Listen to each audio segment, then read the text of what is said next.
సినీ ఇండస్ట్రీలో తనకంటూ ఒక పేరు ఉందండి రాజమౌళి గారికి. అలాంటి రాజమౌళి గారి సినిమా ఏదైతే వారణాసి ఉందో దాన్ని బాయ్కట్ చేయాలంటున్నారు కొంత హిందూ సంఘాలు. కొంతమంది కావాలని పరిగెట్టింది దాన్ని బాయ్కట్ చేయాలి ఖచ్చితంగా అని అన్నారు. బాయ్కట్ చేయాలని ఎందుకంటారు? అసలు బాయ్కట్ చేయాల్సిన తప్పు రాజమౌళి గారు ఏం చేశారు? అసలు ఎందుకని బాయ్కట్ చేయాలన్నంత పెద్ద పెద్ద పదాలు వాడుతున్నారు?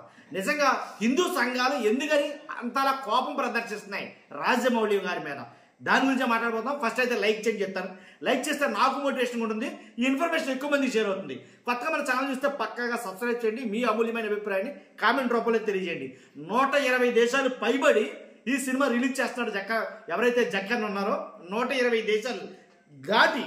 కాబట్టి అలాంటి వ్యక్తి ఒక ఈవెంట్ ప్లాన్ చేస్తే ఏదైతే ట్రైలర్ లాంచ్ ఉందో ఎంతైతే పాన్ ఇండియా అని అన్నారో, నిజంగా మామూలు వ్యక్తి అయితే కాదు రాజమౌళి గారు, దాంట్లో ఎలాంటి డౌట్ లేదు, నో డౌట్ అంటారు. ఎందుకన్నానంటే అటు మగధీర కాడి నుంచి ఇటు బాహుబలి కాడి నుంచి తెలుగు సినీ ఇండస్ట్రీ ఏదైతే ఉందో దాని ముఖ చిత్రాన్ని మార్చినటువంటి వ్యక్తి రాజమౌళి గారు. తెలుగు సినిమా ఇండస్ట్రీని హాలీవుడ్ రేంజ్లో మనం మామూలు కాదు అసలు ఎంతంటే తెలుగు ఇండస్ట్రీకి ఒక గుర్తింపు సాధించాడు, తీసుకొచ్చాడు అని అంటే కనుక రాజమౌళి అని చెప్పాలి. రాజమౌళికి ముందు రాజమౌళి తర్వాత అని చెప్పాలి. దాంట్లో ఎలాంటి డౌట్ లేదు. అలాంటి దిగ్గజుడు.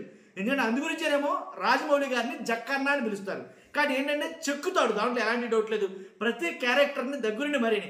ఫర్ ఎగ్జాంపుల్ మహేష్ బాబు గారి క్యారెక్టర్ ఉందంటే కనుక రుద్ర అంటే అలాగని రాజమౌళి గారు హిందూ వ్యతిరేక అంటే కాదు. ఆయన తీసిన ప్రతి సినిమా చూస్తే హిందుత్వం ఉట్టిపడుతుంది ప్రతి సినిమాలో కూడా. మరి అలాంటప్పుడు ఎందుకని ఇంత రచ్చ చేసుకున్నాడో, ఎందుకని ఇంత పెంటెట్టుకున్నాడో అంటే కనుక కొన్ని మాటలు నోటిదోలని అన్నగాని కొన్ని మాటలు మాట్లాడడం వల్ల లేనిపోయిన పెంట అయితే కనుక రచ్చ అయితే క్రియేట్ అవుతుంది ఇండస్ట్రీలో అనేది మాట్లాడవచ్చు. ఇప్పుడు ఎలా అంటే చాలా మంది హనుమాను సంబంధించినటువంటి ఆ సంఘాల వాళ్ళు కానీ హిందూ సంఘాల వాళ్ళు కానీ చాలా మంది దాన్ని బాయ్కట్ చేయాలి అని అన్నారు. అసలు హిందువులకు సంబంధించి ఆ పవిత్రతకు సంబంధించి ఆ సినిమాల్లో మరి ముఖ్యంగా జక్కన్న సినిమాలు ఉట్టిపడతారు. మరి అలాంటప్పుడు ఇంతలా బ్యాడ్ అయిపోవడానికి కారణం ఏంటంటే కొన్ని మాటలే. ఏంటంటే కనుక ట్రైలర్ లాంచ్ అనేది భారీ ఎత్తులో ప్లాన్ చేశాడు. నెవర్ అండ్ అసలు మన మామూలు కాదనమాట. అలాంటి ట్రైలర్ లాంచ్లో కొన్ని అపశృతులు అయితే చోటు చేసుకున్నాయని చెప్పాలి. ఏదైతే రాజమౌళి గారు తీసుకొచ్చినటువంటి ఏదైతే ఎల్ఈడీలు ఉన్నాయో ప్రతిదీ కూడా ఒకటనే కాదు కానీ అవన్నీ కూడా దేశ విదేశాల నుంచి రప్పించినాయి. అటువంటి ఆ ఎల్ఈడీలు కానీ అవన్నీ కూడా ఏంటి రాజమౌళి గారు తీసుకొచ్చిన ఎక్విప్మెంట్స్ అంటే కూడాను భారీగా ఉండడంతో ఆ టెక్నీషియన్స్ కూడా చాలా మంది కన్ఫ్యూజన్లో పడ్డారు అని చాలా మంది బయట మాట్లాడుకున్నారు. ఎందుకంటే మామూలు అవి వాడలేదు. ఆ విఎఫ్ఎక్స్ సంబంధించిన మెటీరియల్ కావచ్చు, ఆ ఇన్స్ట్రుమెంట్స్ కావచ్చు, ఇక ప్రతిదీనండి అది ఇదని ఏం కాదు కానీ ఆ ట్రైలర్ కోసం ఏర్పాటు చేస్తున్న ప్రతిదీ కూడాను అసలు ఏంటి రియలిస్టిక్గా చూపించాలని ఒక దాని మీద ఎక్కించి ఏంటి ఆయన్ని ఇలాగా హీరో రావటాన్ని అదంతా కూడా ఆ విజువల్ ఎఫెక్ట్స్ కానీ ఇవన్నీ కూడా ఒక వినూత్న తరహాలో చూపించాలనే తాపత్రయంతో అనుకున్న రాజమౌళి గారికి ఆయన స్టేజ్ మీదకి వెళ్ళి ట్రైలర్ ప్లీజ్ అని అంటే అదేమో ఓపెన్ అవట్లా, అదేమో ఆన్ అయిపోయేసరికి ఈయనకి లోపల ఎక్కడ లేని బాధ దొక్క తనుకొచ్చేసాయి రాజమౌళి గారికి. అది ఆన్ అవ్వట్లేదు, వీళ్ళేమో ఆన్ చేయట్లేదు. ఇంకా ఆయన ఉద్రేకం తట్టుకోలేక తర్వాత ఆయన స్పీచ్ వచ్చిన మాట్లాడుతూ మా నాన్నగారికి యాక్చువల్గా నాకు అయితే కనుక దేవుడి మీద అంత నమ్మకం ఉండదండి. మా నాన్నగారు నేను బయలుదేరి వచ్చే ముందు నువ్వు పెద్ద సాహసం చేయబోతున్నావు, ఒక ట్రైలర్ లాంచ్లోనే నువ్వు వినూత్నం చూపించాలనుకున్నావు, కాబట్టి నీ వెనుక హనుమాన్ ఖచ్చితంగా ఉంటాడు, దేవుడు ఖచ్చితంగా నీకు తోడై ఉంటాడు అనేది ఆయన మాట్లాడాడు. ఏంటి నాన్న మరి ఇది తోడుంటాడన్నావు కదా, ఏంటి ఎలా జరిగింది ఏంటి అనేది ఆయన మాట్లాడడం.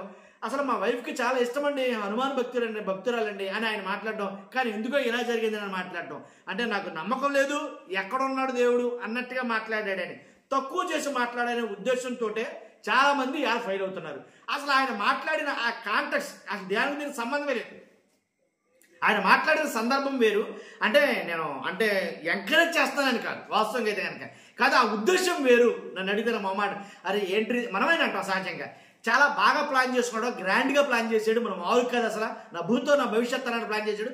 ప్లాన్ చేసినప్పుడు అనుకున్నది జరగబోతే ఏంటిదా ఎలా జరిగింది ఏంట్రా బాబు చచ్చ అని ఎలాగైతే నిరాశ నైరాగ్యంలోకి వెళ్తామో సేమ్ అదే సిచ్యువేషన్ అక్కడ రాజమౌళి గారి అలాగే జరిగింది. కాబట్టి దాన్ని తీసుకుని ఆ ఫ్లోలో కొన్ని పదాలు వాడకూడదు వాడాడు. అది ఏ సందర్భంలో వాడాడు అనేది మీకు నాకు అందరికి తెలుసు. కానీ అంత చిన్నది దాన్ని పట్టుకుని అలా మాట్లాడటం అంటే ఆ మాట వెనక ఉద్దేశాన్ని గ్రహించాలి కదా. కాబట్టి బాయ్కట్ రాజమౌళి ఏంటి బాయ్కట్ అని చెప్పేసి ఆ సినిమా వారణాసి అని చెప్పేసి మాట్లాడుతున్నారు చాలామంది కూడా. కానీ ఏదేమైనప్పటికీ అంటే ఆయన మాట్లాడిన మాటలు ఆ పదాలు సరిగా దొరలలేదు నన్ను అడిగితే కనుక. కాబట్టి దానికి ఎఫెక్టే కలిగింది, ఎలాంటి డౌట్ లేదు. కాబట్టి నాకు తెలిసి ఎలాంటి వేదికల మీద మాట్లాడేటప్పుడు వీళ్ళనే కాదు ఎవరైనా సరే ఆచి తూచి మాట్లాడితే చాలా బెటర్ ఏమో. లేకపోతే ఇదిగో ఇలాంటివే ముంచుకొస్తాయి లేనిపోయిన ప్రమాదాలు. కాబట్టి ఆ జరిగిందైతే ఇది అక్కడ జరిగింది. మీకు అర్థమైతే కనుక ఖచ్చితంగా కామెంట్ రూపంలో తెలియజేయండి. ఫస్ట్ అయితే లైక్ చేయండి. Thank you very much.